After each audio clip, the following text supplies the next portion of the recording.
할렐루야. 부활의 주님을 찬양합니다. 그리고 부활주일에 함께 이렇게 감격스러운 예배를 드리는 모든 성도님들, 또 이곳에 실제로 예배에 참여하지 못하지만 영상으로 함께 예배 드리는 모든 성도님들을 주님의 이름으로 축복합니다. 요한복음 11장을 보면 예수님께서 죽은 나사로를 살리시는 장면이 나오는데, 어떤 분이 성경 읽다가 이런 의문이 생겼다 그래요. 죽어서 나흘이나 지나서 썩어 냄새나는 나사로의 무덤 앞에서 예수님께서 나사로야 나와라, 나사로의 이름을 부르면서 명령을 하셨어요.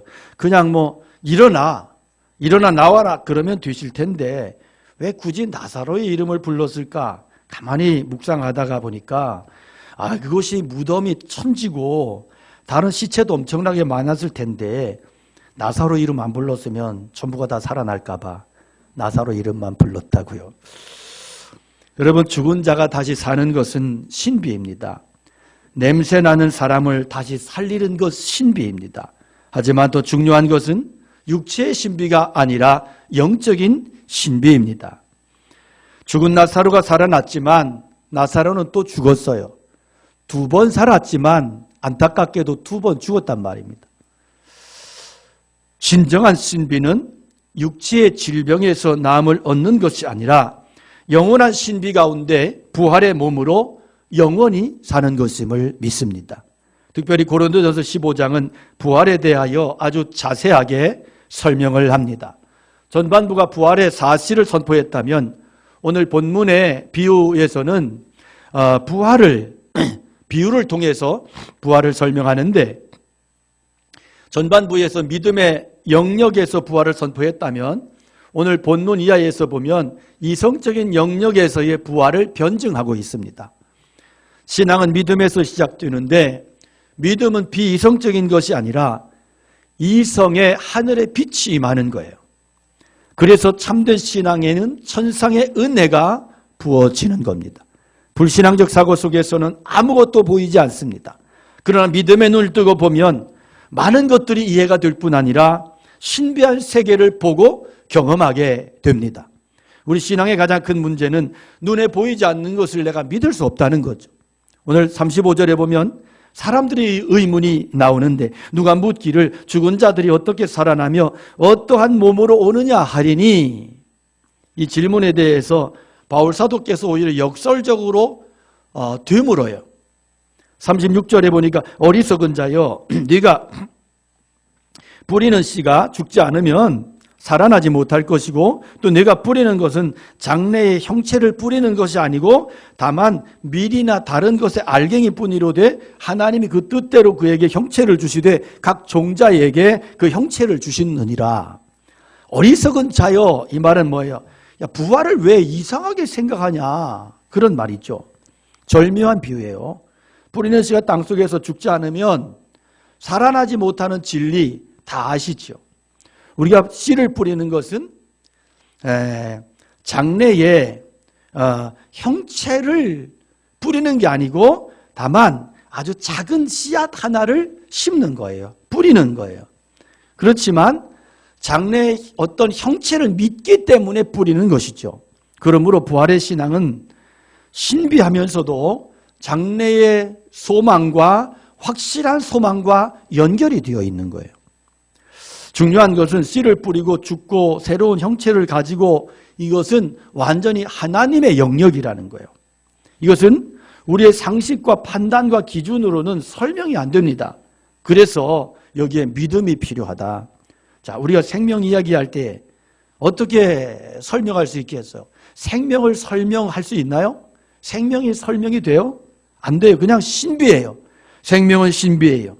진화론자들이 어떤 이론을 가지고 그럴듯하게 이야기해도 생명의 근원의 문제는 풀 수가 없어요. 풀리지 않아요. 요즘에 생명공학이 아무리 발달한다 해도, 조직을 배양하고 복제하고 복사한다 해도 역시 생명체 안에서 출발하는 것이지 생명 그 자체를 만들어낼 수는 없어요. 이제 과학이 발달해서 화성에 뭐가 있는지, 다른 천체에 뭐가 있나 관심 가지지만 우리 인간과 같은 생명체가 없다고 하는 게 확실하고, 그곳에 그 어떤 누구도 인간의 생명체를 만들 수 없다는 사실을 알아야 됩니다. 앞으로도 과학은 한없이 발달할 거예요. 우리가 상상할 수도 없는 일들이 미래에 나타날 거예요. 하지만 그 어떤 일도 근본적인 생명체를 떠날 수는 없다고 하는 것은 분명한 팩트예요. 그래서 생명은 신비예요. 이것은 신비의 영역이에요. 누군가 창조하고 조정하지 아니하면 존재할 수 없는 것이 생명의 영역입니다. 그러므로 생명의 영역은 믿음의 눈으로 들어보지 않으면 결코 이해될 수 없는, 믿음의 눈을 들어서 똑바로 쳐다보지 않으면 이해될 수 없는 그러한 영역인 것입니다. 그럼 불교에서 이야기하는 윤회 사상이 그럴듯하죠. 그러나 윤회 사상은 우리 어떤 선하게 살아야 된다고 하는 어떤 그런 동기는 제공해 줄 수 있을지 몰라도 생명의 근원이라든지 인간의 존엄성의 영역은 설명될 수 없는 것입니다. 바울 사도는 생명의 신비를 먼저 식물의 영역에서 설명하고 있어요. 씨 뿌릴 때 우리가 작은 알갱이를 뿌려요. 형체를 알지 못해요. 이것이 어떤 형체를 가질 수 있을까? 그런데 이 시에서 상상할 수 없는 것이 성장하는 것을 볼 수가 있습니다. 마스크 쓰고 예배 드리시니까 굉장히 답답하고 집중력 떨어지고 막 그러시죠. 좀 습관이 되시면 차츰 괜찮아지니까 마스크는 꼭 쓰셔야 됩니다. 이 바이러스 전염이 있어서 마스크는 절대적이에요. 마스크를 쓰시면 이것이 보호를 받으니까 좀 답답하셔도 평소에도 좋으시는 분은 마스크 쓰면 200% 300% 졸려요. 참 이게 참 어렵습니다. 자, 농사 지어보신 분들은 잘 알 텐데요. 제 어릴 때 기억은 참 쓸데없이 배가 많이 고팠어요. 허구한 날 배가 고팠던 기억이 있어요. 그래서 늘 이상한 거 먹고 다녔어요. 학교 오가면서 길 옆에 난 시금치 꺾어 먹고, 여러분은 그 시금치를 뭔지 모를걸요? 우리 반찬에 먹는 시금치가 아니에요. 시금 털털한 풀이에요. 그리고 찔레나무 밑에 기어 들어가가지고 그거 찔레순 따서 껍질 벗겨 먹고 나오다 가시에 찔리고 그리고 진달래꽃을 한 움큼씩 뜯어서 먹습니다. 진달래꽃은 먹을만 해요. 어떤 머리 나쁜 친구가 철쭉을 먹었다 반 죽었다 살아났는데 철쭉은 못 먹습니다. 그리고 형들하고 산에 가서 소나무 껍질 낫으로 껍질을 한번 벗겨내면 거기에 이렇게 촉촉한 그 연한 껍질을 그 낫으로 막 긁어가지고 이렇게 먹고 겨울에는 시종자 하려고 숨겨놓은 고구마 꺼내 구워 먹었다가 뒤지게 얻어맞고 이러면서 컸어요. 근데요, 아무리 배고파도 종자 먹으면 큰일 나죠. 다음에 농사를 위해서 반드시 시종자를 남겨놓아야 되는. 언젠가 신문에 보니까 3000년 전에 미라 속에서 발견된 밀을 적당한 온도에서 배양해서 심었더니 이별에서 싹이 나왔다고. 참 놀라운 일이에요. 근데 요즘에 더 신비로운 것은 요즘에 그 조직 배양이라는 기술이 발달을 해서 옛날에는 감자 심으려면 씨는 심고 마늘을 한쪽 따서 심고 했는데 이제는 그냥 칼로 막 오려가지고 잘라가지고 심으면 다 이렇게 열매를 자라서 열매를 맺는 기술이 발달을 했죠. 그래 동물의 영역에서도 참 신비로운 생명 성장의 사실들을 발견합니다. 물고기들 보면 대부분 산란하고 아래서 부화해서 이렇게 성장을 하잖아요. 근데 큰 물고기들이 깨알 같은 알에서 부화를 해요. 생명이 태어나요. 참 엄청난 신비예요. 생명의 신비. 그 깨알 같은 물고기 아래에서 어떻게 거대한 물고기를 상상할 수 있을까? 도토리 하나가 떨어졌는데 그 도토리에서 아름드리 상수리 나무가 성장한다. 어떻게 상상이 되느냐? 지금 바울 사도는 이 생명의 원리를 소재로 우리의 부활을 변증하고 있습니다. 똑똑한 사람들 잘 안 믿으니까. 부활의 원리도 이와 같다. 죽은 자의 부활도 그와 같으니 썩을 것으로 심고 썩지 아니할 것으로 다시 살아나며 욕된 것으로 심고 영광스러운 것으로 다시 살아나며 약한 것으로 심고 강한 것으로 다시 살아나며 육의 몸으로 심고 신령한 몸으로 다시 살아나나니 육의 몸이 있은즉 또 영의 몸도 있느니라. 그래요. 부활도 마찬가지 원리라는 거예요. 썩어질 것으로 심고 썩지 아니할 것으로 다시 살아나는 엄청난 진리예요. 사도께서는 죽는다는 것을 심는다고 표현했어요. 씨를 심고는 발로 밟고 썩어져야 싹이 나는 것처럼 부활이 뭐냐? 부활은 욕된 것으로 심고 영광스러운 것으로 다시 살아나는 것입니다. 부활은 약한 것으로 심고 강한 것으로 다시 사는 것이고 육의 몸으로 심고 신령한 몸으로 다시 살아나는 것입니다. 그래 육의 몸이 있은즉 영의 몸이 있는 거예요. 그래서 우리는 육의 몸이 있음을 확인하는 순간순간마다 영의 몸이 있음을 확인하고 믿으시기를 축원합니다. 이거 우리가 이해하지 못하는 부활의 신비예요. 분명한 것은 이 부활의 신비가 우리 허무한 인생에게 참된 가치와 생명을 부어준다는 사실이에요. 이제 우리는 생명의 신비를 통해서 우리가 이해할 수 없는 것, 우리 상식으로는 설명할 수 없는 신비의 영역이 존재한다고 하는 것을 인정하게 되었습니다. 기독교는 예수 그리스도를 구원의 주로 믿는 종교입니다. 기독교의 가장 큰 핵심은 예수 그리스도가 인류의 구원자요 주가 되신다는 사실이에요. 구원자이신 예수님께서 우리를 죄에서 건져주시고 영원한 생명을 누리게 하심을 믿는 것이 기독교 복음의 핵심이에요. 그런데 바울사도는 주장하기를 만일 그리스도께서 다시 살아나신 생명의 신비인 부활의 사건이 없었다면 그를 믿는 자들도 여전히 죄 가운데 있을 것이고 기대할 것이라고는 썩어든 이 땅에서의 삶밖에는 없다고 그렇게 단언하는 것입니다. 무슨 얘기냐? 예수 그리스도께서 부활하셨기 때문에 죄에서 구원도 가능하고 하나님 나라도 영생도 가능하다는 거예요. 그러므로 기독교에서 예수님의 부활을 삭제해버리면 남는 것이라고는 아무것도 없다는 거예요. 물론 예수님 부활하지 않았다고 해도 사람들은 예수님 기억하고 기념하겠죠. 사람들이 예수님을 4대 성인의 한 사람으로 여기는 이유는 예수님의 가르침과 삶이 너무나도 고귀하고 아름다웠기 때문에 그래서 존경하고 칭송해요. 그러나 여기에는 4대 성인이라는 그 속에는 예수님의 부활이 빠져 있어요. 이처럼 예수님의 부활을 인정하지 않으면서도 사람들 예수님 여전히 존경해요. 하지만 부활 빼놓고는 예수님 존경할 수는 있어도 예수는 그리스도시요 살아계신 하나님의 아들로 인생의 참된 구원의 주로 믿을 수는 없는 거예요.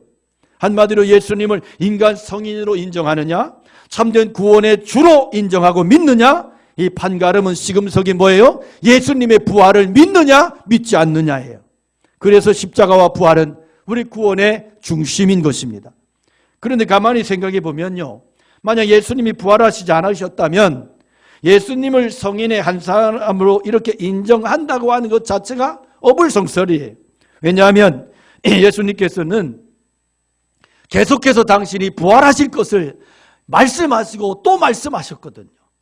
그런데 부활을 약속하신 예수님께서 부활하시지 못하셨다면 그 순간에 예수님은 성인은 고사하고 거짓말쟁이 희대의 사기꾼 혹은 과대망상증 환자가 되는 거예요. 만약 예수님의 부활이 없었다면 예수님께서는 2000년 전에 중동의 어느 구석에서 사람들 선동하다가 들켜서 발각돼서 십자가에 달려 처형당한 젊은 청년의 선동꾼에 불과할 거예요. 그러므로 여러분, 우리는 신앙에서 우리는 둘 중에 하나를 선택해야 됩니다. 그것은 예수님의 부활을 믿고 예수 그리스도를 나의 구원자로 섬기든지 아니면 차라리 분명하고 거부하고 반대해야 되는 것입니다. 어중간하게 4대 성인이니 뭐니 이러면서 그렇게 어중간하게 입장을 취하는 것은 예수님을 모욕하는 처사인 것입니다. 예수님은 그를 거부하십니다. 주님은 우리에게 요구하시는 것은 주는 그리스도시요 부활하셔서 지금도 살아계시는 하나님의 아들 나의 구원의 주 되심, 이것을 고백하는 분명한 신앙 고백, 이것을 요구하십니다. 예수님은 친히 죽음 이기시고 부활하심으로 당신이 이런 고백과 영광 받으시기에 충분하신 분이심을 친히 증명해 보이셨습니다. 바울 사도는 오늘 본문을 통해서 부활의 진리, 부활의 생명의 신비에 대해서 사람들에게 이해를 시키려고 애를 써요. 왜냐하면 다른 것 다 포기할지라도 부활만큼은 곧 생명이기 때문에 부활의 진리만은 절대로 포기할 수 없다는 거예요. 부활하신 그리스도를 친히 만났던 바울 사도의 간절한 의침이 뭐예요? 당신들의 눈에 보이지 않아도, 당신들이 믿지 못해도 그것과는 상관없이 부활은 존재한다는 것입니다. 분명한 것은 실제로 존재하는 그 부활의 사건 때문에 오늘 우리에게 산 소망이 있다는 거예요. 아무리 사탄의 세력이 우리를 해하려고 해도 우리를 구원하시기 기뻐하시는 하나님의 마음이 결코 우리를 그냥 내버려 두지 않으십니다. 볼지어다 내가 세상 끝날까지 너희와 항상 함께 있으리라. 부활하신 예수님의 철석 같은 약속입니다.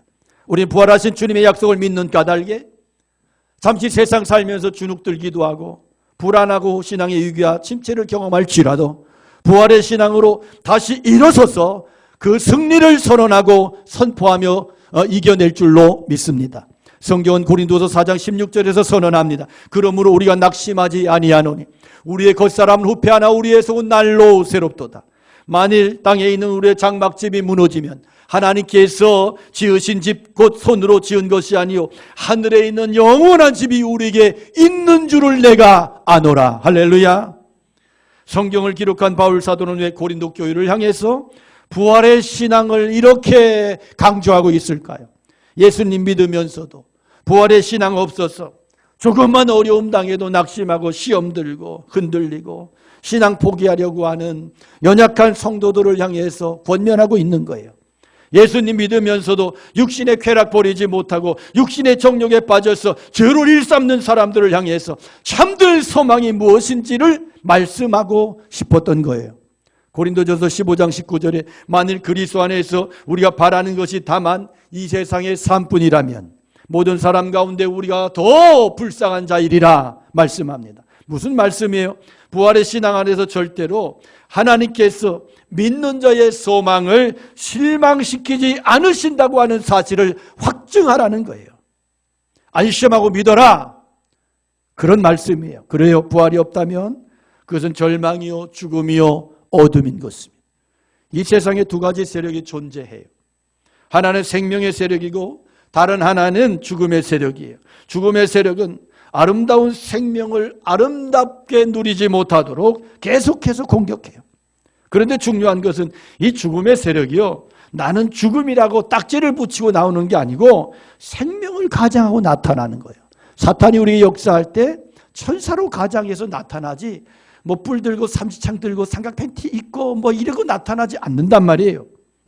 여러분 주변을 보십시오. 세상에 수없이 많은 짝퉁들이 있어요. 그런데 가만히 보면 물건이 귀할수록, 물건이 고가요 귀할수록 뭐가 많아요? 짝퉁이 많아요. 그죠? 그러니까 짝퉁이 판을 칠수록 그 물건의 진품의 가치는 대단해요. 가치 없는 것은 뭐도 없어요? 짝퉁도 없어요. 여러분 럭키 치약 짝퉁 있어요? 로키 치약 있어요? 다이알 비누 짝퉁 없어요. 삼양라면 짝퉁 있어요? 사양라면, 오양라면 없어요. 그냥 그냥 럭키 치약 없으면 2080 쓰면 되고요. 삼양라면 없으면 농심라면 끓이면 되고요. 이건 그냥 없으면 치약 없으면 소금으로 닦으면 돼요. 그러니까 이런 것은 짝퉁을 만들 이유가 없어요. 가치 없잖아요. 중국 애들이 엄청난 양의 짝퉁 만들어내는데 죄다 명품 짝퉁 만들어서 사람들 유혹합니다. 놀라운 것은요. 짝퉁에도 급수 있는 거 아시죠? 짝퉁에 급수 있습니다. 그러니까 진짜 짝퉁 중에 가장 짝퉁다운 하여튼 이 고급 짝퉁은요. 진품의 약 10%의 가격에 나갑니다. 그러니까 2천만 원짜리 시계는 아주 고가의 짝퉁은 200만 원 정도를 줘야 사는 거예요. 그럼 차이가 뭐냐 하면 진품과 구별이 거의 안 된다. 그래서 아주 매니아가 아니면 구별해낼 수 없는 거, 이런 것을 폼은 잡고 싶은데 돈이 없으니까 그렇게 하고다. 그런데 이게 진짜 시간도 잘 맞고 아주 이 디자인도 진품과 거의 구별이 안 되고 이렇게 만들어내는 거죠. 여러분 왜 루이비통이나 몬블랑이나 이런 제품들이 왜 그렇게 짝퉁이 엄청나게 많은지 아세요? 예. 많은 사람들이 똥가방 들고 다니는데 80%가 가짜랍니다. 예. 그러니까 왜 이렇게 짝퉁이 설치냐? 적어도 이 루이비통이나 몽블랑은 세일이 없습니다. 세일이. 그러니까 폐기 처분할지언정 싸게 팔질 않아요. 타협이 없습니다. 그러니까 절대 자신의 가치를 포기하지 않기 때문에 남에게 노예로 끌려가느니 그 자리에서 불에 태워 죽는 거예요. 이게 진품의 자존심이에요. 그러니까 귀한 거죠. 마케팅의 규제라 불리는 KTF의 조서환 씨가 쓴 모티베이터라는 책에 이런 얘기가 있어요. 물건의 가치를 지키려면 절대로 값을 포기하지 마라. 값을 내리면 안 된다는 거예요. 왜? 그 값을 내리는 순간 어떤 일이 일어나요? 먼저 비싸게 산 사람들이 실망해버리는 거예요. 그래서 그 다음부터는 비싸게 샀던 사람이 그 물건 안 사. 그 물건의 가치가 땅바닥에 뚝 떨어져 버리는 거예요. 그래서 가장 귀한 것일수록 그걸 모방하는 게 나와요. 근데 기억하셔야 돼요. 가짜는 언제나 가짜다. 그럼 바카스가 히트를 치니까 어떤 일이 일어났어요? 똑같은 병, 똑같은 모양의 글씨의 유사한 제품들이 수십 개가 쏟아져서 비타 500이 히트 치니까 비타 1000, 비타 1500, 비타 2000, 그다음에 바이타 500 이런 게 막 나왔어요. 물 먹는 하마가 인기를 얻으니까 막 물 먹는 젖소, 물 먹는 황소, 물 먹는 암소, 물 먹는 코뿔소, 물 먹는 염소까지 완전히 우시장판이 됐어요. 여러분, 이런 제품들이 얼마나 팔릴까요? 물 먹는 하마, 물 먹는 하마 대신 물 먹는 젖소 사보신 분 계세요? 물 먹는 암소. 이게 결국은 뭐냐 하면 그 진품을 더 진품답게 만들어버리는 거예요. 다시 말하면 브랜드를 더 1등으로 공고히 세워주고 장렬하게 죽음을 맞는 거예요. 그래요, 여러분. 부활의 신앙을 아무리 모방하고 비방하고 치사한 방법 동원에 부정하려고 해도 분명한 것은 부활의 소망이 더 확고해진다는 거예요. 그럴수록. 진리는 죽음 앞에서 더 빛이 나는 거예요. 살아있는 소망은 죽음 앞에서 더 빛을 발하는 거예요. 우리 교회에서 늘 사랑 이야기해요. 그런데 사랑에도 가짜가 있어요. 욕망과 쾌락, 집착을 사랑으로 착각해요. 우리가 흔히 말하는 사랑이 진정한 사랑을 깨고 타인에게 상처를 줄 때가 얼마나 많습니까? 우리 신앙생활 하면서 늘 믿음 이야기해요. 그런데 이 믿음에도 가짜가 있어요. 믿음을 가장하고 하나님과 거래하려고 그래요. 믿음 빙자에서 하나님 이용해 먹겠다고 달려들어요. 타락하고 변질된 잘못된 믿음이에요. 우리나라 사람들 마음속에는 권선징악의 심리가 깔려 있어요. 그런데 이런 심리가 소위 기독교 신앙의 탈을 쓸 때 다른 사람을 정죄하고 다른 사람을 해치는 무서운 흉기가 되는 거 아세요? 항상 자기는 선이고 상대는 악해요. 나는 믿음의 사람이고 상대는 마귀고 사탄이에요. 그래서 늘 하나님은 자기 편이기 때문에 자기한테 손에 끼친 사람은 하나님이 손 보신다고 굳건하게 믿어요. 하나님이 자기 눈에서 눈물 흘리게 한다는, 반드시 피눈물 흘리게 한다는 믿음이 확고해요. 이런 유치하고 잘못된 깡패 믿음 가진 사람들이 교회 안에 차고 넘칩니다. 자기의 삶은 엉망으로 살아요. 믿음이 엉터리예요. 그런데 자기식의 믿음에 길들여져 있는 거예요. 그동안 한국교회의 신앙은 내가 내 할 일 내팽개치고 막무가내식 기도로 그 책임을 다 하나님께 죄다 뒤집어 씌우려는 그런 행태를, 그런 몸부림을 좋은 믿음이라고 착각했어요.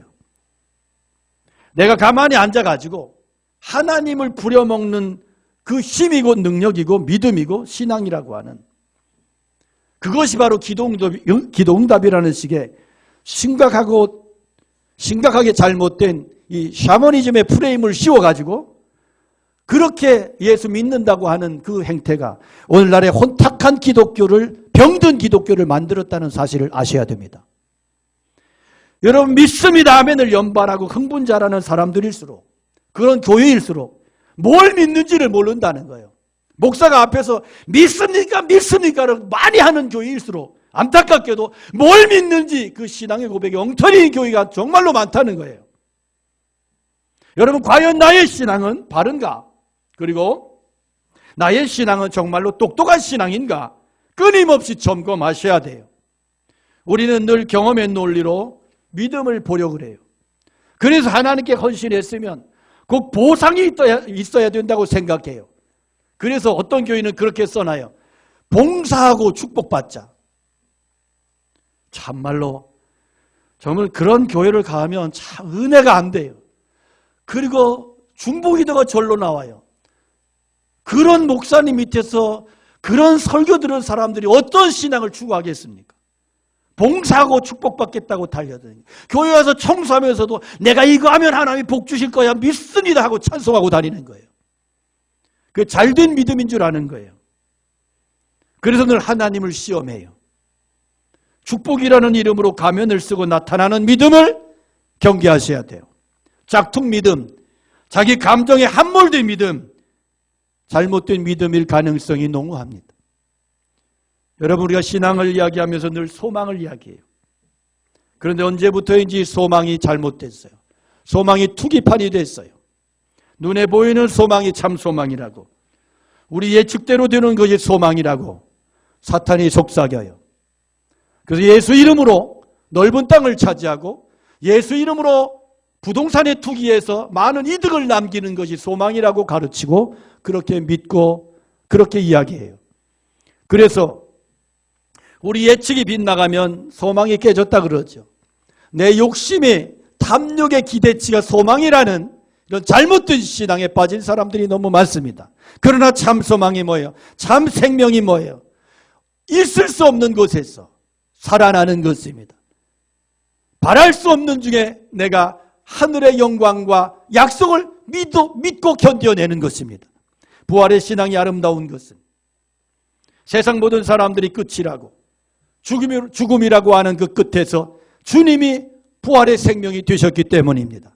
죽음의 권세를 이기셨기 때문입니다. 이것이 참 소망이고 진정한 믿음입니다. 성경을 보면 부활의 주님 만난 사람들은 모두가 그 생의 마지막을 부활의 주님을 증거하고 부활의 주님을 살아내는 일에 당신들의 모든 삶을 다 썼습니다. 바쳤습니다. 우리 예수님의 그 모두가 예수님의 부활을 증인하는 증인들이 됐습니다. 내가 주를 보았다. 내가 예수님을 만났다. 주님께서 나에게 이렇게 말씀하셨다. 그리고 그 말씀을 따라 만난 주님을 따라 살아냈습니다. 부활의 주님은 오늘도 우리를 만나주십니다. 물론 우리가 육신적으로 예수님 만날 수 없으나 그러나 성령으로 우리와 만나주시고 성령으로 우리와 함께 하심을 믿으시기를 축원합니다. 우리에게 말씀해 주십니다. 성령 안에서. 예전에 제자들을 만나 주신 것처럼 동일하게 우리를 성령으로 만나 주십니다. 그리고 예수님 만날 때 우리의 삶이 달라집니다. 우리의 가치관이 변화됩니다. 슬픔이 변하여 기쁨이 되고 낙심이 변하여 소망이 되고 의심이 변하여 확신이 됩니다. 이런 삶의 변화가 일어나는 거예요. 예수님의 부활의 기쁜 소식이 되는 것은 그것이 사실이기 때문이에요. 아무리 듣기 좋은 이야기일지라도 거짓은요 금방 탄로가 나요. 아이들이 이야기를 좋아해요. 이야기 듣고 상상의 세계로 빠져들어요. 제 조카 녀석들이 제가 어릴 때는 제 옆에 와서 일때가 되면 저한테 와서 막 재미있는 이야기를 해달라고 그러는데 재미있는 이야기 없잖아요. 그럼 제가 황당한 이야기를 막 지어서 해줘요. 그러면 애들이 너무너무 좋아하면서 저 삼촌은 재미있다고 막 달려들어요. 저는 거짓말의 얘기를 그렇게 많이 했어요. 나중에 회개했어요. 근데 애들이 컸어요. 지금 애들이 결혼해서 애들을 낳았어요. 지금 제가 가면 소닥보도 돼요. 좋은 얘기 해달라고 재미있는 얘기 해달라고 전혀 달려들질 않아요. 왜? 이미 뻥인 게 들통났고 재미가 없거든요. 거짓은 오래 못 가요. 여러분, 사실이 아닌 것은 다 폐기되는 거예요. 폐기 처분되는 거예요. 더 이상 흥미일 수 없어요. 여러분, 부활이 영원히 기쁜 소식인 것은 주님의 부활이 허구가 아니라 뻥이 아니라 사실이기 때문이에요. 부활이 사실인 까닭에 우리가 믿는 믿음도 참되고 우리의 소망도 참되고 영원한 줄로 믿습니다. 여러분, 오늘 이 시간 나의 영원한 소망, 참된 구원이 오직 부활하신 주 예수 그리스도께만 있음을 선포하시기를 축원합니다. 부활의 주님 앞에 서십시오. 이제부터는 누가 뭐라고 해도 나의 소망은 나의 생명은 오직 예수 그리스도께로부터만 나오는 것을 선언하시고 믿고 살아가시기를 축원합니다. 내게 사는 것이 그리스도니 죽는 것도 유익하다. 이 고백이 저와 여러분 고백이 되기 원합니다. 그동안 코로나 바이러스 앞에 불안하며 두려워 떨며 침체되어 살았다면 이 시간 부활하신 그리스도의 능력으로 일어서시기 바랍니다.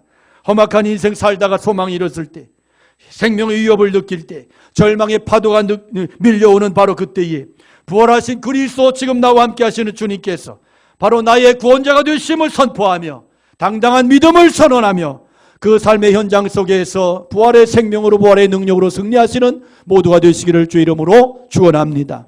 우리 함께 찬양 올려드립니다. 말씀 기억하면서 믿음으로 주님 앞에 찬양 드리겠습니다.